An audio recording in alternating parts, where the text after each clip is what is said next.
So we've been talking about fonts with CSS, and we looked at font family in Google Fonts, and we created that awesome surfer skater page.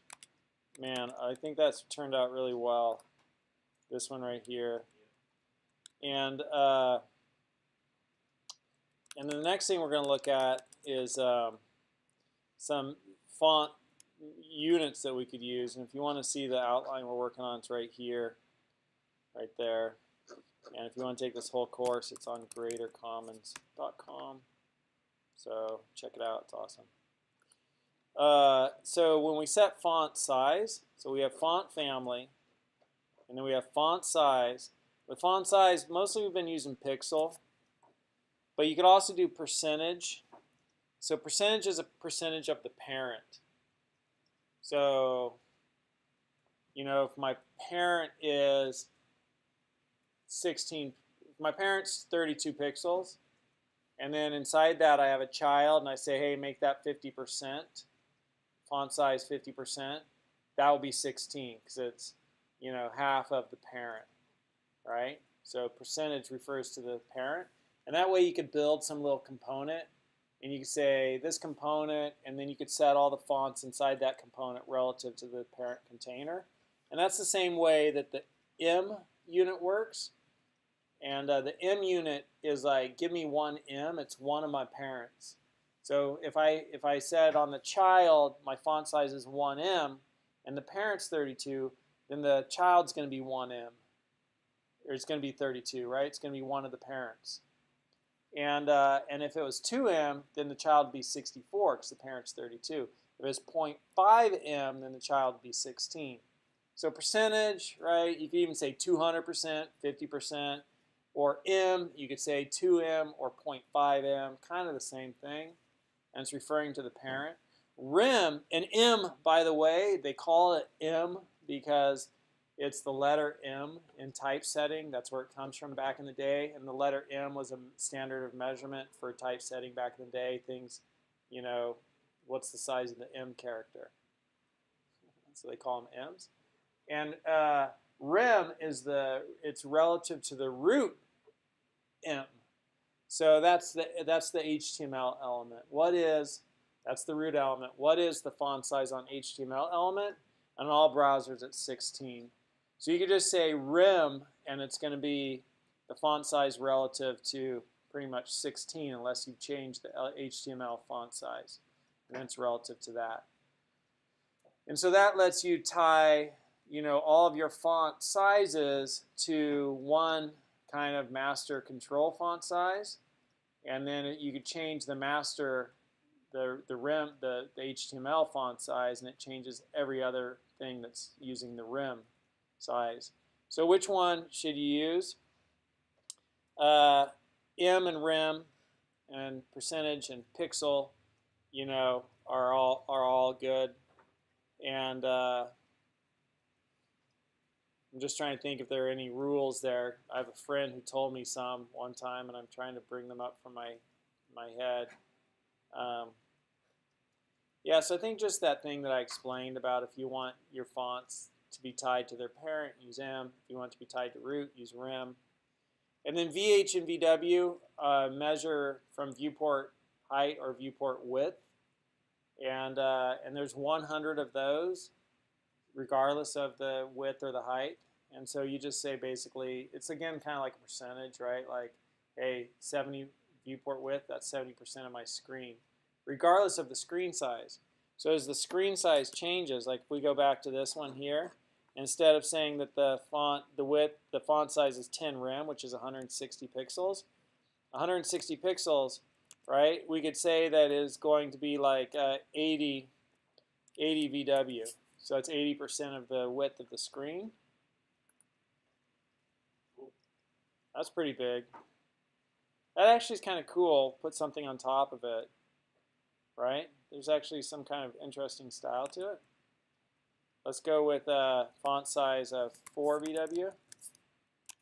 Let's go with like 10 VW. Let's go with 8 VW. Cool, but watch this. So as the width changes, the font size changes, right? because it's still 80% of the width. And so that's how VW and VH work. And can I use will tell you, you know, how many things, what percentage of browsers support VW? 93.19%. And Edge has a few issues.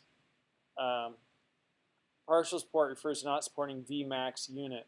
So this has partial support, so all these support, right? You just can't use Vmax. We're actually higher than that, probably at 97%. So pretty much everybody, you know, uses VW and VH2. VW viewport units, VW VH. So those are the units we can measure font sizes in. So then we have font weight, and you could set words to that, like font weight, normal, bold, or you could do 100, 200, 900. And normal is the same as 400, and bold is the same as 700. But to set a font weight, you have to have the font. And so the more fonts you download, so if I go to Google Fonts, the more fonts I download, let me just pick a sans serif, and let's say I want to go with Roboto. Tomo arigato, Mr. Roboto. Are you machine or man?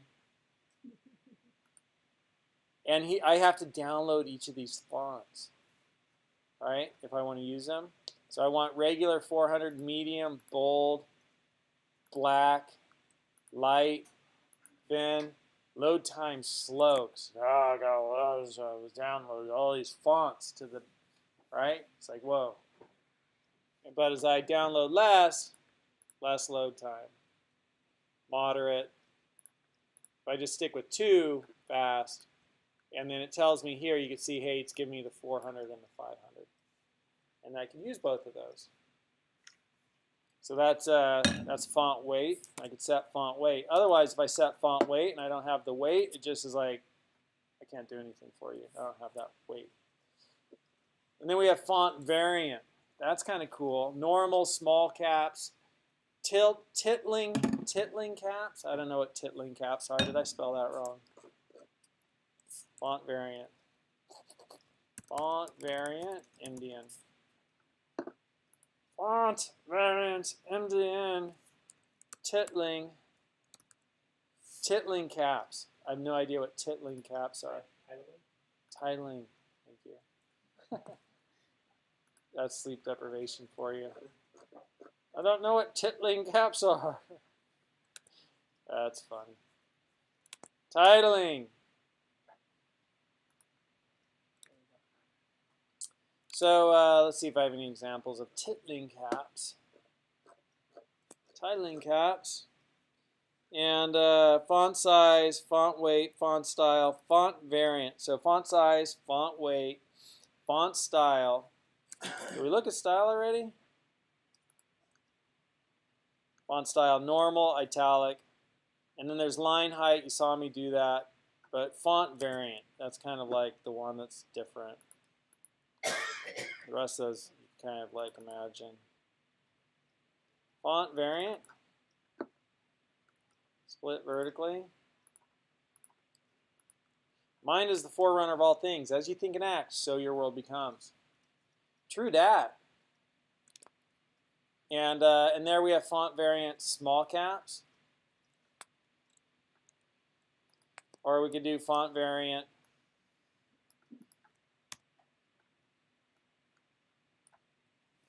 titling caps.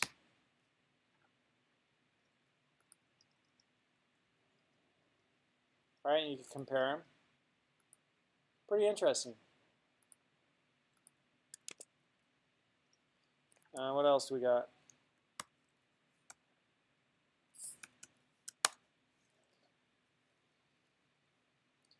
Well, there's a whole lot of stuff there. I don't think those all apply.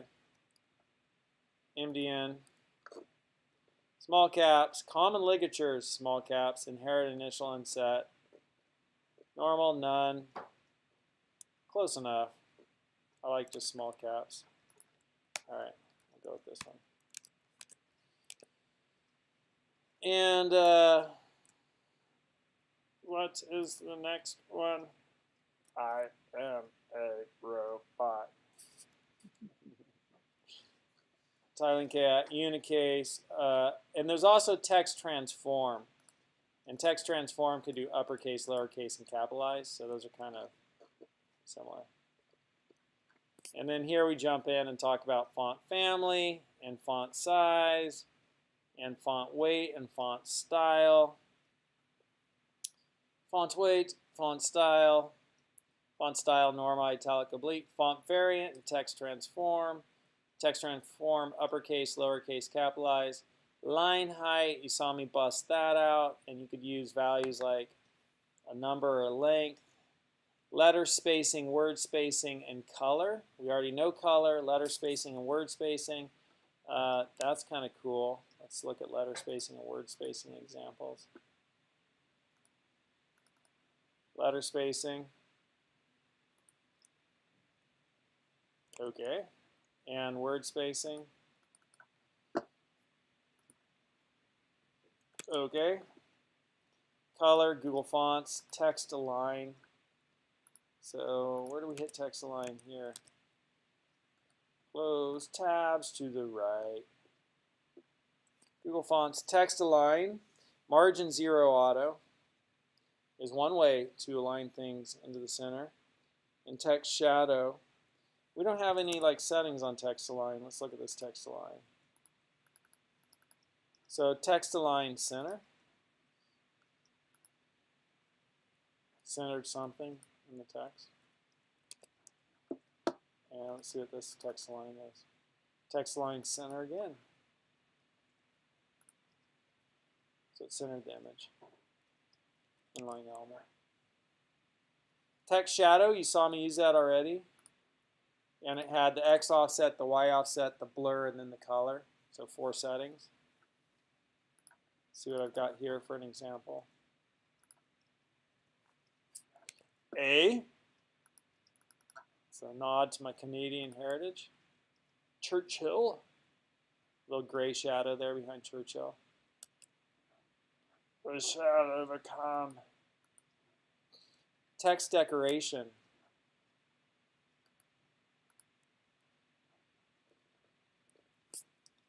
So we have none, underline, overline, line through. And text decoration style, solid, double, data, dash, wavy, and strike through and delete. So let's look at some text decoration. So here's anchor tag, text decoration none. So we don't want an underline on it, but the paragraph will have an underline. So normally an anchor tag has an underline, but you could do text decoration none to get rid of the underline on an anchor tag. And text decoration line through, underline, overline. Line through, underline, overline. Text decoration. Yeah, when I did it, I'm like, oh, those settings aren't working for me. Here's text decoration line through. So there's not only line through, but there's also this delete element, del, and there's also strike. So the deleted element represents a range of text been deleted from a document. Strike through renders text with strike through or line through it. Use the S element to represent things that are no longer relevant or accurate. But for document edits, use del and insert, not strike through. And line through is just a line through. What? So that's some text stuff.